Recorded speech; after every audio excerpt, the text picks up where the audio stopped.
नमस्कार। अरुणाचल समाचार में आपका स्वागत है। मैं हूं नवमाशा। आइए बुलेटिन में सबसे पहले देखते हैं मुख्य समाचार।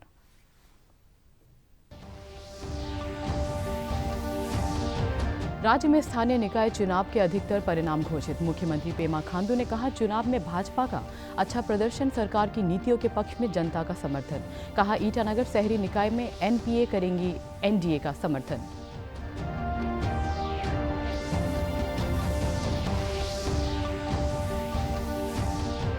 मुख्यमंत्री पेमा खांडू ने राज्य विधानसभा के ई कैलेंडर का किया लोकार्पण। ई कैलेंडर से लोगों को एक क्लिक में तारीख के साथ राज्य की परंपरा, संस्कृति और पर्व की मिलती रहेगी जानकारी।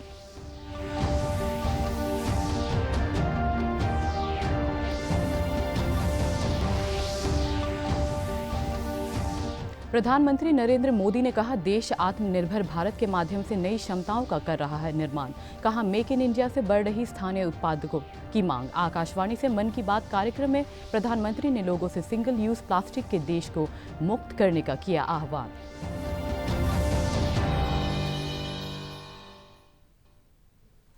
राज्य में ग्राम पंचायत और जिला परिषद सदस्यों के लगभग सभी परिणाम आ चुके हैं। ग्राम पंचायतों के अब तक 7,717 परिणाम घोषित किए जा चुके हैं, जिसमें भाजपा को 6,062, जबकि इंडिपेंडेंट उम्मीदवारों को 892, कांग्रेस को 388, एनपीपी को 199, जेडीयू को 148 और पीपीए को 28 जगहों पर सफलता मिली है।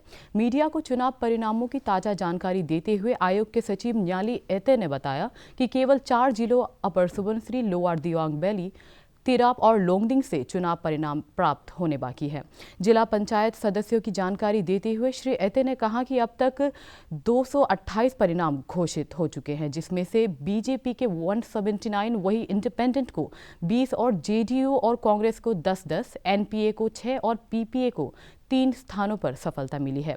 राज्य के पंचायत चुनावों में मिली सफलता के बाद पार्टी में खुशी का माहौल है। वहीं राजधानी ईटानगर के प्रतिष्ठित नगर निगम के पद पर भाजपा अपने पार्षद की जीत के प्रति आश्वस्त है। वहीं ग्राम पंचायतों और जिला परिषदों की सीटों पर भाजपा उम्मीदवारों की जीत से पार्टी अपने सरकार के विकास के लिए किए गए कामकाज के प्रति लोगों का समर्थन मान रही है।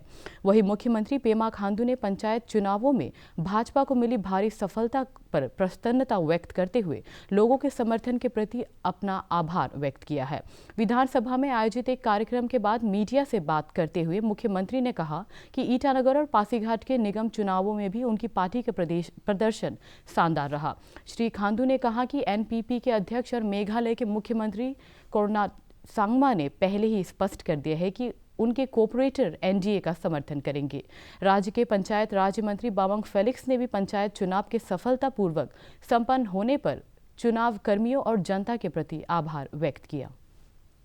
मैं धन्यवाद देना चाहूँगा हमारे जितने भी जो जनता है अरुणाचल प्रदेश के, कि आप सब लोग ने डेवलपमेंट को चाहिए बोल के बीजेपी को चुना है और जो विश्वास ऑनरेबल प्राइम मिनिस्टर को जताया है और अपना राज्य सरकार का को जताया है, उसके लिए मैं बहुत बहुत धन्यवाद देना चाहता हूँ।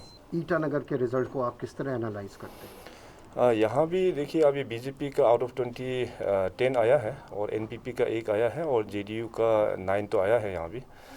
तो फिलहाल मैं इतना ही कहना चाहूँगा कि यहाँ भी अपना जीत हुआ है बीजेपी का, और शायद मैं भी टिकट एनालिसिस में शायद अच्छे से हो नहीं पाया, अदरवाइज़ यहाँ पे और भी बीजेपी में ज़रूर आता, क्योंकि चाहे वो एनपीपी का 1 हो या चाहे जेडीयू में जो 9 लोग जो अभी जीत के आए हैं, सभी लोग तो अपना बीजेपी के ही लोग था, सभी ने टिकट बीजेपी में ही अप्लाई किया था।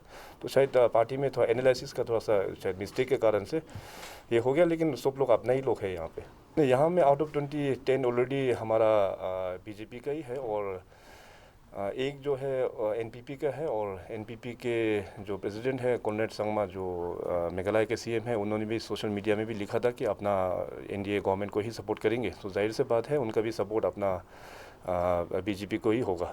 यहाँ स्टेट लेजिस्लेटिव असेंबली में भी चर्चा हुआ था कि panchayat election should be in party based और should not be in party based. तो सभी लोगों का यही एक व्यू निकला फाइनली कि डेमोक्रेसी कंट्री है, जब एमएलए इलेक्शन पार्टी बेस में हो सकता है तो पंचायत क्यों नहीं हो सकता। तो अकॉर्डिंगली अभी इस बार पूरा पंचायत जो है पार्टी बेस में कंडक्ट करवाया। मुख्यमंत्री पेमा खांडू ने आज राज्य विधानसभा की ओर से तैयार किए गई ई कैलेंडर का लोकार्पण किया। राज्य के किसी भी संस्थान की ओर से पहली बार ई कैलेंडर जारी किया गया। डिजिटल कैलेंडर का लोकार्पण करते हुए मुख्यमंत्री ने राज्य विधानसभा द्वारा विधानसभा के कामकाज को पेपरलेस बनाने के लिए इस साल उठाए गए अनेक कदमों की सराहना करते हुए कहा कि डिजिटल कैलेंडर न सिर्फ राज्य के लोगों को जोड़ेगा बल्कि दुनिया भर के लोग, खासकर अरुणाचल यात्रा करने के उत्सुक लोग, स्थानीय जानकारी प्राप्त कर सकेंगे।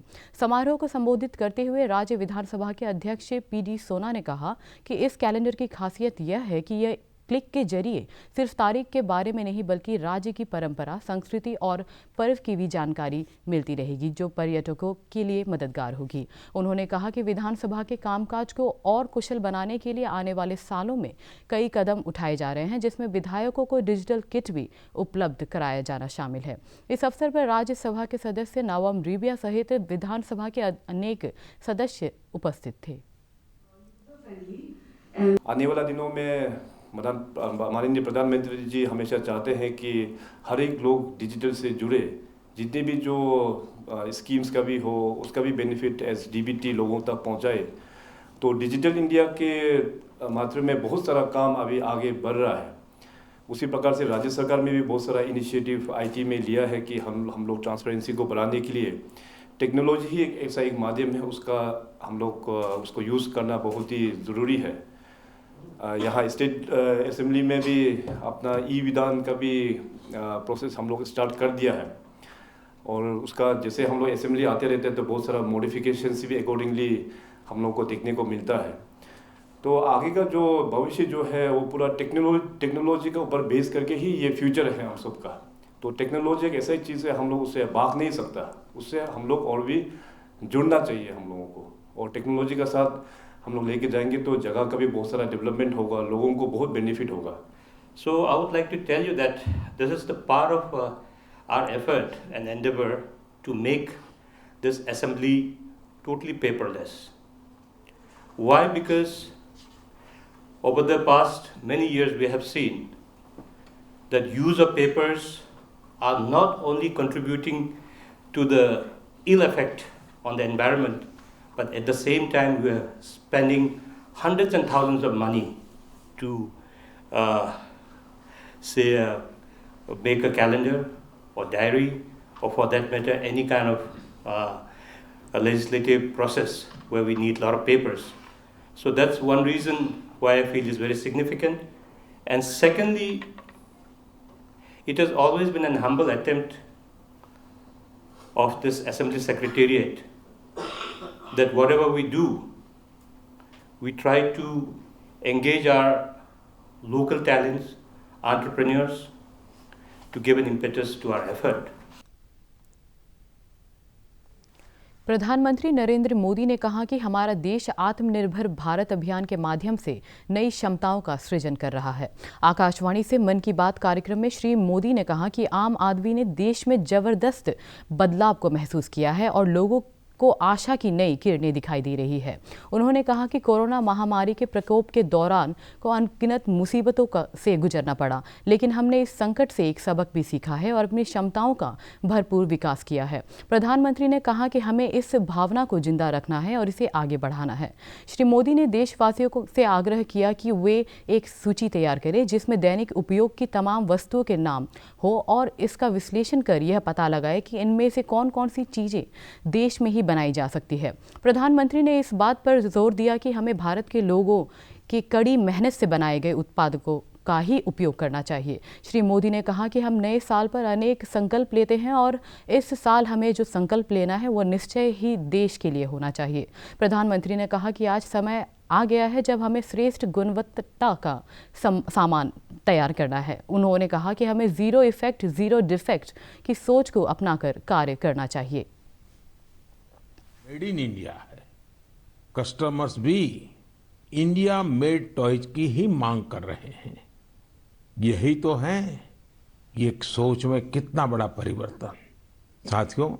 लेकिन इसके साथ ही उन्होंने कुछ और भी ऐसा कहा है जो मुझे काफी रोचक लगा है।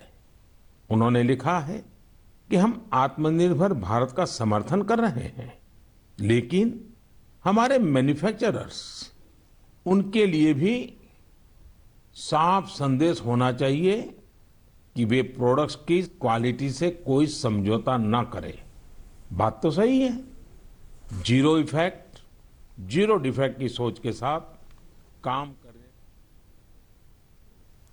प्रधानमंत्री ने गुरु गोविंद सिंह जी के 2 साहिबजादों जोरावर सिंह और फतेह सिंह को श्रद्धांजलि अर्पित की, जिनको आज ही के दिन दीवार पर जिंदा चुनवा दिया गया था।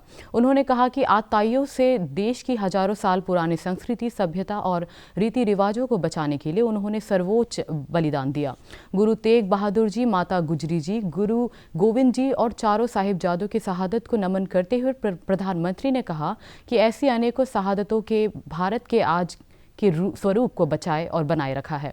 प्रधानमंत्री ने इस बात पर प्रसन्नता व्यक्त की कि भारत में 2014 और 2018 के बीच तेंदुओं की संख्या में 60% से अधिक की बढ़ोतरी हुई है। उन्होंने कहा कि यह बहुत बड़ी उपलब्धि है, क्योंकि इस वन जीवों के निवास स्थल दुनिया भर में सिमटते जा रहे हैं। भारत में तेंदुओं की संख्या में लगातार बढ़ोतरी होना दुनिया के लिए इन जीवों के संरक्षण के लिए एक मिसाल है। श्री मोदी ने कहा कि पिछले कुछ वर्षों में भारत ने शेरों और बाघों की संख्या में भी बढ़ोतरी हुई है और भारत में वन्य क्षेत्र का अच्छा विकास हुआ है। उन्होंने इसके लिए देशवासियों, सिविल सोसाइटी और पेड़ पौधों तथा वनस्पतियों के संरक्षण में लगी संस्थाओं के प्रयासों की प्रशंसा की। प्रधानमंत्री ने नव वर्ष के सिलसिले में भी देशवासियों को शुभकामनाएं दी। मणिपुर के इम्फाल में केंद्रीय गृह मंत्री अमित शाह ने आज 7 विकास परियोजना की आधारशिला रखी और 3 बड़ी परियोजनाओं का उद्घाटन किया। इस अवसर पर गृह मंत्री ने कहा कि मणिपुर के युवाओं में सूचना प्रौद्योगिकी की बहुत अधिक कुशलता है और प्रधानमंत्री मोदी को भी इसकी पूरी जानकारी है। इनकी मदद के लिए उन्होंने सूचना प्रौद्योगिकी के साथ इसका संबंध जोड़ दिया है। उन्होंने कहा कि 3 वर्षों के दौरान भारतीय जनता पार्टी के नेतृत्व वाली सरकार के कार्यकाल में मणिपुर में अभूतपूर्व विकास हुआ है और शांति बनी रही है। श्री शाह ने कहा कि उद्घाटित और शिलान्यास की जाने वाली परियोजना से राज्य में रोजगार के अपार अवसर मिलेंगे और राज्य का जीडीपी में भारी बढ़ोतरी होगी। इस अवसर पर पूर्वोत्तर क्षेत्र विकास राज्य मंत्री डॉक्टर जितेंद्र सिंह ने कहा कि मणिपुर में भाजपा के सत्तासीन होने के बाद इस राज्य में घेराव और उथल पुथल की स्थिति समाप्त हो गई है। अब राज्य विकास का एक आदर्श बन चुका है। राज्य में विकास के साथ साथ सामुदायिक सौहार्द भी बना हुआ है। मणिपुर के मुख्यमंत्री और अन्य मंत्रियों ने भी आयोजित सभा में भाग लिया। मुख्यमंत्री पेमा खांडू ने कहा है कि राज्य सरकार फिल्म फेडरेशन ऑफ अरुणाचल के साथ मिलकर राज्य के लिए फिल्म पॉलिसी का मसौदा तैयार कर रही है। अरुणाचल फिल्म फेस्टिवल के 7वें संस्करण का वर्चुअल माध्यम से उद्घाटन करते हुए श्री खांडू ने कहा कि राज्य फिल्म पॉलिसी के लागू होने के बाद प्रदेश के फिल्म उद्योग को एक नई ऊर्जा मिलेगी। कोविड महामारी के चलते फिल्म फेडरेशन ऑफ अरुणाचल द्वारा आयोजित 2 दिवसीय ऑनलाइन फिल्म फेस्टिवल में विभिन्न श्रेणियों में 40 फिल्में प्रदर्शित की जाएंगी। इस बार हम लोग पेंडेमिक की वजह से वी आर गोइंग ऑनलाइन, तो आज से ये हम लोग स्टार्ट कर रहे हैं। एंड हमारे पास बहुत सारे अच्छी फिल्में हैं ये 2 दिन के लिए। जो आज के फिल्म है, यहाँ पे हमारे बाहर कंट्रीज से बहुत एंट्रीज आया है जो स्पेशल स्क्रीनिंग के कैटेगरीज में होगा। एंड और हमारा यहाँ पे लोकल शॉर्ट फिल्म्स, डॉक्यूमेंट्रीज भी हमने लिया है जो आज दिखाया जाएगा। और ये सारा फिल्म्स पापुम-पारे जिले के यूपिया में चोरी के कई मामलों का खुलासा करते हुए पुलिस ने इसमें शामिल 4 युवकों को गिरफ्तार किया है। पुलिस ने उनके पास से चोरी के एलपीजी सिलेंडर, कई मोबाइल हैंडसेट, लैपटॉप, कैमरा सहित चोरी के कई और सामान बरामद किए हैं। दोईमुख पुलिस स्टेशन के प्रभारी एन्या एते ने जानकारी देते हुए बताया कि इस गिरोह के पास से अभी चोरी के और सामान मिलने की संभावना है और इसके लिए जाँच जारी है।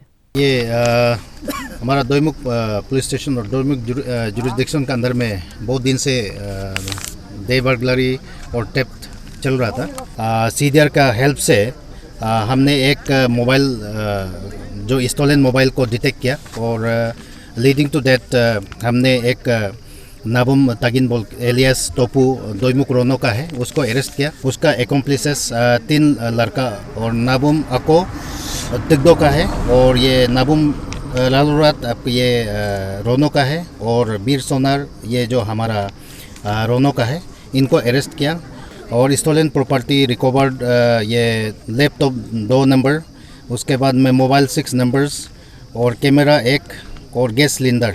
देश में पिछले 24 घंटों में 21,400 रोगी कोविड-19 से ठीक हुए हैं और स्वस्थ होने की दर 95.82% हो गई है। अब तक कुल 97,61,500 से अधिक लोग इस महामारी से ठीक हो चुके हैं। केंद्रीय स्वास्थ्य मंत्रालय के अनुसार पिछले 24 घंटे में 18,700 से अधिक नए मामले सामने आए हैं और 279 कोविड-19 रोगी की मौत हुई है। इस समय देश भर में कोरोना के 2,78,600 सक्रिय मामले हैं। इधर अरुणाचल प्रदेश में शनिवार को कोविड संक्रमण का 9 नए मामले सामने आए हैं और 23 रोगी स्वस्थ हुए। राज्य में इस महामारी से अब तक 16,477 व्यक्ति स्वस्थ हो चुके हैं और कोविड रिकवरी दर बढ़कर 98.66 हो गई है। राज्य में दर्ज किए गए कोरोना के नए मामलों में ईस्ट सियांग जिले से 4, वेस्ट कामेंग और तवांग से 2 और चांगलांग से 1 मामला शामिल है। राज्य भर से कल कोविड जांच के लिए 361 सैंपल एकत्र किए गए। राष्ट्रीय प्रौद्योगिकी संस्थान NIT अरुणाचल का 7वां दीक्षांत समारोह कल यूपिया परिसर से वर्चुअल माध्यम से आयोजित किया जाएगा। ऑयल इंडिया लिमिटेड के अध्यक्ष और प्रबंध निदेशक सुशील चंद्र मिश्रा ऑनलाइन दीक्षांत भाषण देंगे। NIT के प्लेसमेंट एंड ट्रेनिंग सेल के प्रभारी डॉक्टर SK चक्रवर्ती ने बताया कि दीक्षांत समारोह में 160 छात्रों को बीटेक की डिग्री प्रदान की जाएगी और वही NIT अरुणाचल के इतिहास में पहली बार सबसे अधिक 11 रिसर्च स्कॉलर को PhD की उपाधि दी जाएगी। डॉक्टर चक्रवर्ती ने आशा व्यक्त की कि अगले वर्ष ऑनलाइन क्लासेस के साथ साथ नए परिसर में नियमित कक्षाएं चलने लगेंगी। देखिए, जोते में आपको शायद पता होगा कि हम लोग का जो कंस्ट्रक्शन रुके हुए थे वो ऑलरेडी स्टार्ट हो गया है और अच्छे से ही चल रहा है। और जो मेजर कंस्ट्रक्शन है हम लोग एक्सपेक्ट कर रहे हैं कि मार्च 2021 तक वो ख़त्म हो जाएंगे और तब तक अगर हम लोग हमारा स्टूडेंट को भी आने का स्थिति तैयार हो जाते हैं तो मार्च अप्रैल से हम लोग वहाँ पे ऑपरेशन और एक्टिविटी स्टार्ट करने के लिए सोच रहे हैं। और 2021 में भी इनिशियली 2-3 महीना हम लोग वर्चुअल मोड में प्रिपेयर करेंगे। उसके बाद आपका स्थिति का ऊपर और MHRD क्या डायरेक्टिव देते हैं उसका ऊपर हम लोग आगे का तैयारी करेंगे। अरुणाचल समाचार के आज के अंक में इतना ही। जाने से पहले आप सभी से अनुरोध है कि कोविड-19 के दिशा निर्देशों का पालन करें, हमेशा मास्क लगाएं, बार-बार हाथ धोएं और सोशल डिस्टेंसिंग के नियमों को मानें। हम फिर हाजिर होंगे अरुणाचल और देश दुनिया की खबरों के साथ। चलते चलते आपको बता दें कि आप अरुणाचल समाचार हमारे YouTube channel DD news Arunachal पर भी देख सकते हैं। देखते रहिए अरुण प्रभा। नमस्कार।